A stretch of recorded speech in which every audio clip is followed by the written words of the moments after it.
Hi అండి, welcome to my mini log. ఈరోజు నేను ఒక యూస్ఫుల్ ప్రోడక్ట్ అయితే చూపించబోతున్నాను. అదేంటి అంటే చూసాను ఆల్రెడీ మన శారీస్ అనేవి బీరువాలో కొంచెం మెస్సీగా ఉంటాయి కదా, అవన్నీ మంచిగా నీట్గా ఆర్గనైజ్ చేసుకోవడానికి ఈ కవర్స్ అనమాట.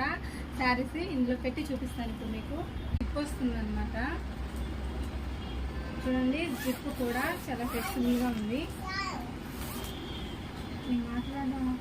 ఇలా మన శారీస్ అన్నీ ఈ జిప్ కవర్లో పెట్టేసుకొని జిప్ వేసేసుకో. ఇలా జిప్ లాక్ చేసేసుకుంటే మన శారీ అనేది మడత అనేది పోకుండా చాలా నీట్గా ఉంటుందన్నమాట. ఇలా శారీ విత్ బ్లౌజ్ అనమాట. ఇలా పెట్టుకుంటే మనకి ఏ ఫంక్షన్స్కైనా ఏ అకేషన్స్కైనా ఈజీగా తీసుకోవడానికి చాలా కంఫర్టబుల్గా ఉంటుంది. మీకు నచ్చితే కనుక మీరు